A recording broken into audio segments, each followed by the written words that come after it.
A journey that began in 1948 for the Ministry of External Affairs, known as MEA in the government setup, has grown leaps and bounds, and the recent years have witnessed unprecedented outreach matching India's rising profile in the global arena. Today, MEA is at the forefront of contributing to India's new development paradigm. The face of diplomacy has changed, and citizen-centric and development-oriented policies have become the core of Indian foreign policy.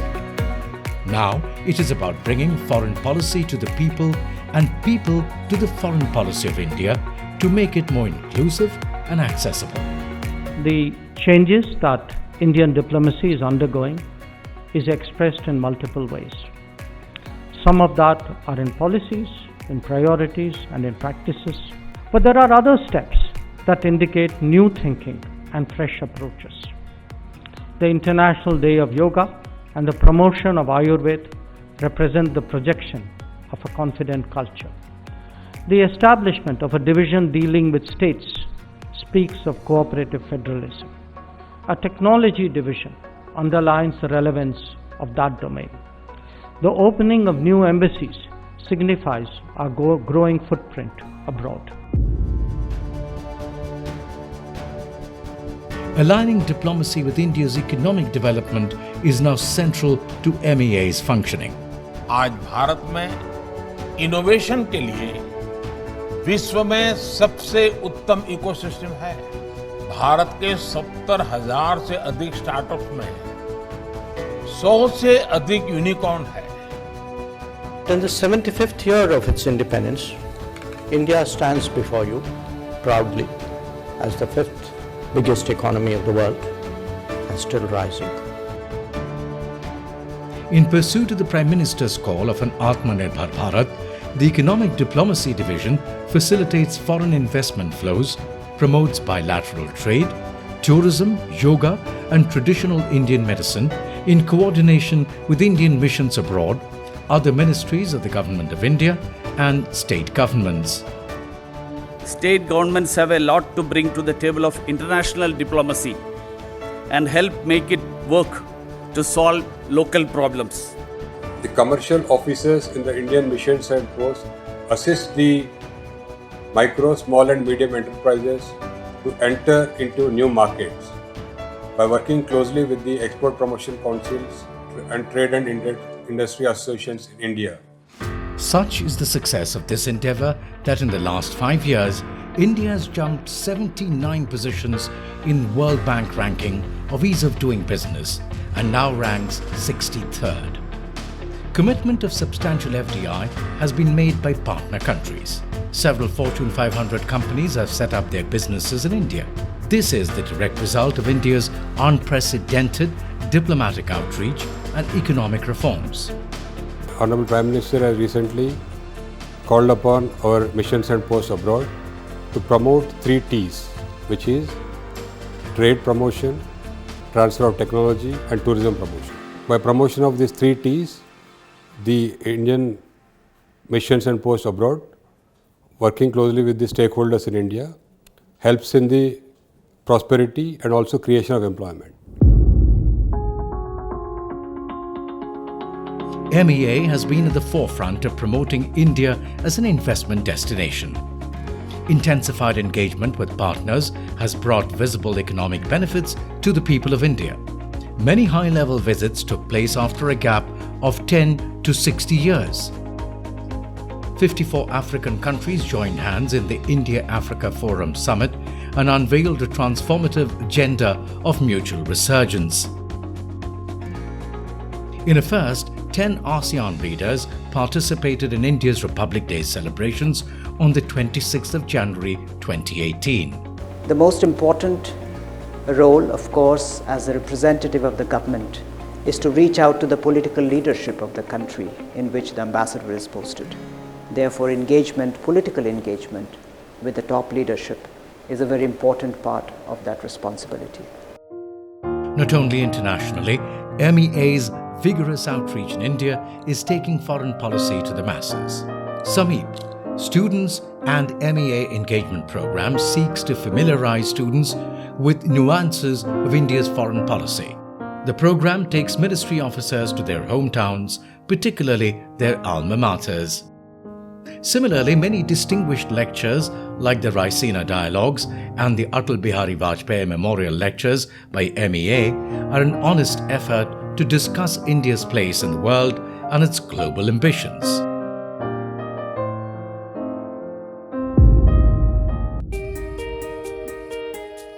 The objective of a vibrant foreign policy is to keep our borders secure and forge partnerships with like-minded countries to ensure that we achieve a stable environment for the country's development.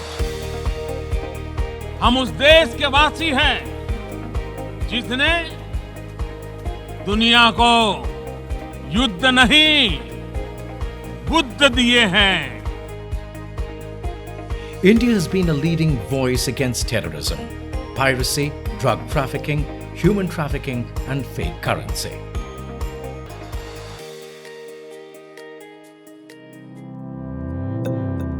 India has entered into collaborations with other nations for anti-piracy operations and joined international groupings for access to best-in-class technology and weapons to safeguard the nation. These relationships are further strengthened by joint military exercises. For peacekeeping, India has contributed nearly 195,000 troops, the largest number from any country, participated in more than 49 missions, and 168 Indian peacekeepers have made the supreme sacrifice while serving in UN missions.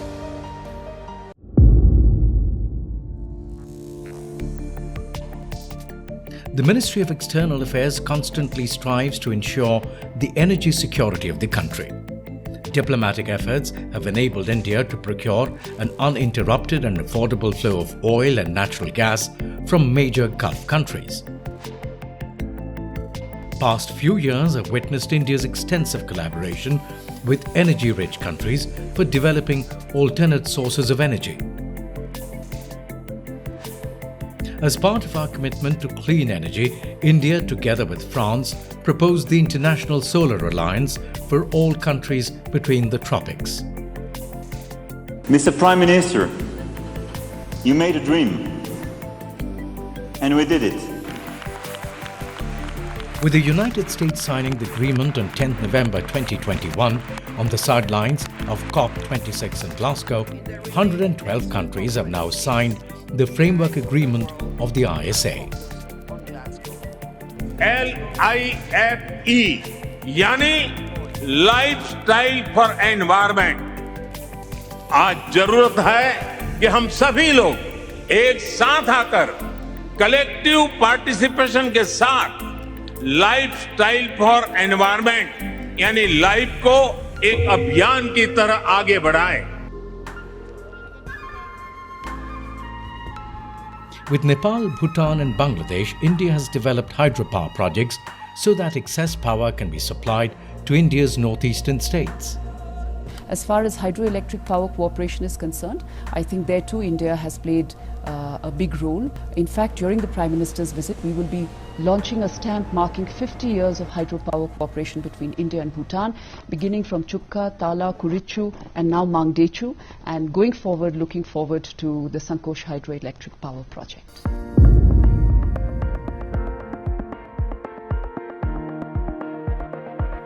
Inspired by the spirit of Vasudhaiva Kutumbakam, India's international development cooperation has expanded significantly in recent years, in its geographical reach as well as in areas of cooperation.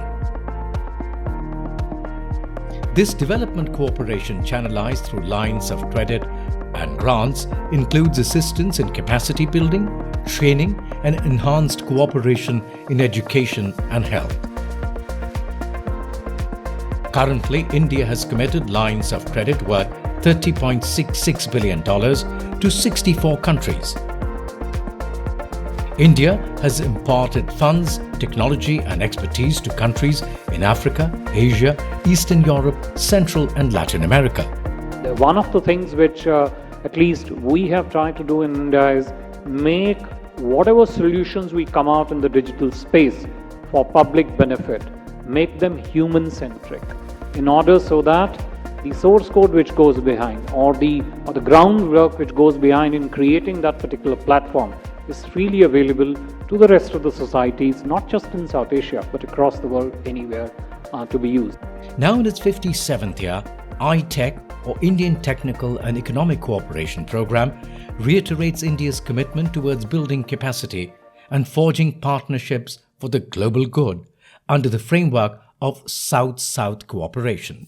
The Vaccine Maitri initiative, another aspect of India's development cooperation, reinforced India's credentials as pharmacy of the world. India-made vaccines were sent to countries across the globe, with our neighbours Maldives and Bhutan becoming the first recipients in line with PM's Neighbourhood First policy. India has supplied more than 70 million doses of vaccines to 93 countries and 2 UN entities, including the UN Peacekeeping Force.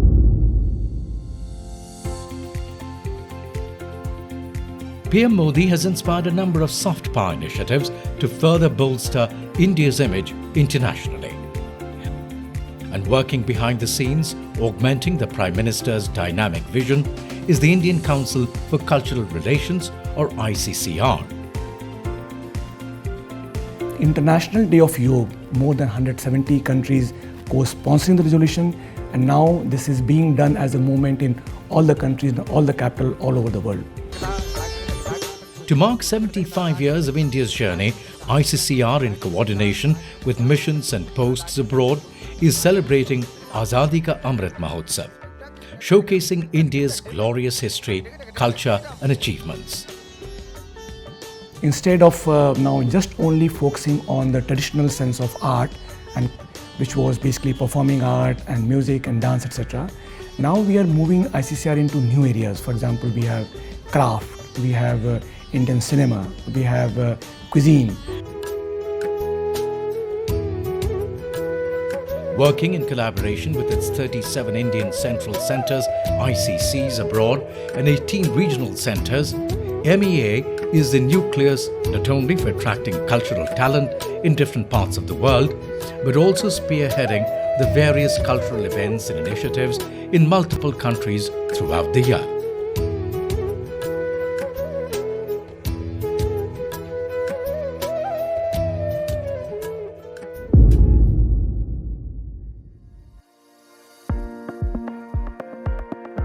Constant learning, upgrading and rebooting are tenets of a diplomat's life. And the Sushma Swaraj Institute of Foreign Service plays a very crucial role in being an epicenter of growth and skill development throughout their career. We train Indian diplomats at different levels. The idea is to give them, impart them with skills, be they diplomatic skills, negotiation skills, media skills including social media, public speaking, and all that a diplomat requires. At the end of this training, they proceed for their language attachment to the various missions. Training of diplomats, section officers, accountants, heads of cultural mission, and now any personnel from other ministries going to the Indian missions and embassies abroad to take up assignments trains here. The second vertical, which is training of all foreign diplomats in India. This goes back to actually one of the fundamentals of our foreign policy and diplomacy, which is South-South cooperation.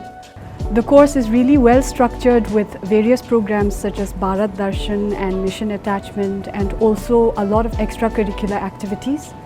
I must say that the program and its content brings to the fore new ideas and in fact new ideologies and perceptions about India.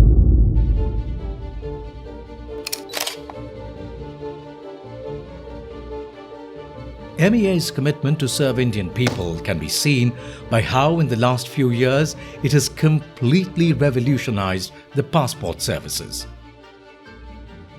As of January 2023, MEA has issued more than 82,684,233 passports in India. The total number of passport seva kendras functioning in the country are 523, and more than 177 Indian missions and posts have been integrated into the Passport Seva program. We have more than 93 Passport Seva Kendras, about 424 Post Office Passport Seva Kendras, and we issue more than 1 million passports every month. So it's a huge exercise that we do. The government fulfilled its promise of opening passport centres in all 8 northeastern states of India. Now a passport is delivered to your doorstep in minimum 3 working days flat. It was easy for us locals out here to have passport office. We don't need to go to Assam. For MEA, the Indian diaspora is a valuable asset and a crucial part of India's growth story. And therefore, for the first time, the Prime Minister forged personal connections with them all across the world.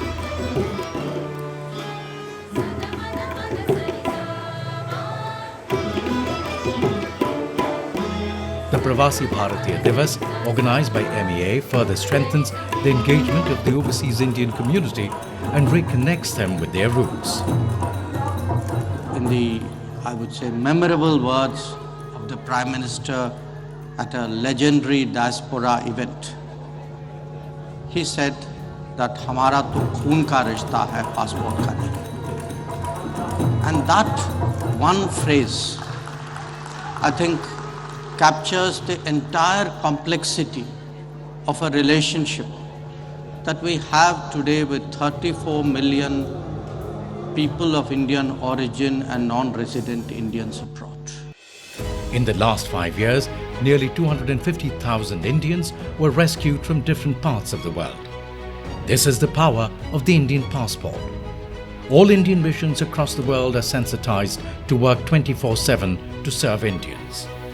On Twitter, through mail, WhatsApp or phone calls, the Madad app, whatever the medium, problem solving is in MEA's DNA. Social media से किसी एक department की ताकत कैसे बढ़ती है, वो अगर उत्तम से उत्तम किसी ने करके दिखाया है, तो हमारे विदेश मंत्रालय ने. Under Operation Dost, India sent search and rescue teams, 3 teams of the National Disaster Response Force, NDRF, a field hospital, materials, medicines and equipment to earthquake-hit Turkey and Syria. Led by the MEA, the Operation Ganga initiative brought back 18,278 Indians stranded in Ukraine. I'm speaking to you from Ukraine. The Embassy of India in Kyiv continues to operate round the clock. MEA set up 24/7 control centres to assist in the evacuation of Indians through the border crossing points with Hungary, Poland, Romania, Moldova and Slovak Republic. We will continue to run this till we get the last person out. Under Operation Dev Shakti, a total of 669 people were evacuated from Afghanistan. This included 448 Indians and 206 Afghans, with members of Afghan Hindu and Sikh minority communities. The Vande Bharat mission, launched by the MEA, became one of the largest evacuations of civilians by a country in human history. This involved an intensive engagement with the authorities, local, provincial, national, and it covered everybody from tourists and students to professionals and workers, even pilgrims, fishermen and seafarers. And it was not just limited to Indians coming back. Many staying abroad, in the Gulf for instance, were given support directly or by interceding with local governments. Today, the Indian government, along with the Indian High Commission in Bangladesh, has organized an evacuation from Dhaka to Delhi. It has been quite well organized and well planned by the Indian High Commission. My mother is critically ill and she is in supportive care. I'm really thankful to the Government of India and the Indian Embassy here for giving me this opportunity to travel.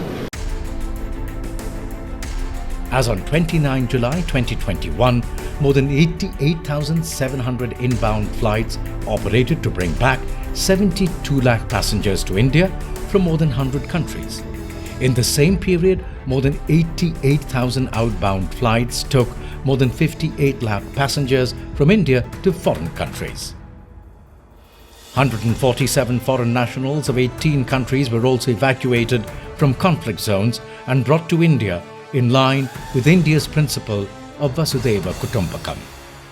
Not just for Indians, MEA opened its heart and helped other countries in distress in different parts of the world. Operation Maitri.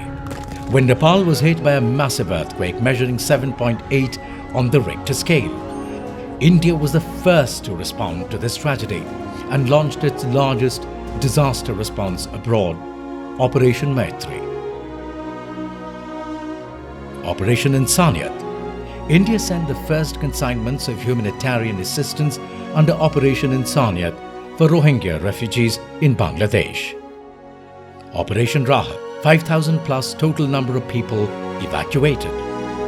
1,962 plus foreign nationals rescued. 48 plus countries whose citizens were rescued by India in Yemen. The first responder in extending assistance to neighboring countries in time of distress with resources, financing, and guidance. When India grows, the world grows. When India reforms, the world transforms. I think the India way would be a country which brings its capacities to bear on the international system for global good, which is a net security provider, which is a contributor to connectivity, which is firm in dealing with challenges like terrorism, which has its values and practices, which addresses global issues like climate change, to be more of a decider or a shaper rather than an abstainer. I would say India owes it to itself and to the world to be a just power, a fair power, to be a standard bearer for the South. I think it's part of our history, it's part of our political inheritance.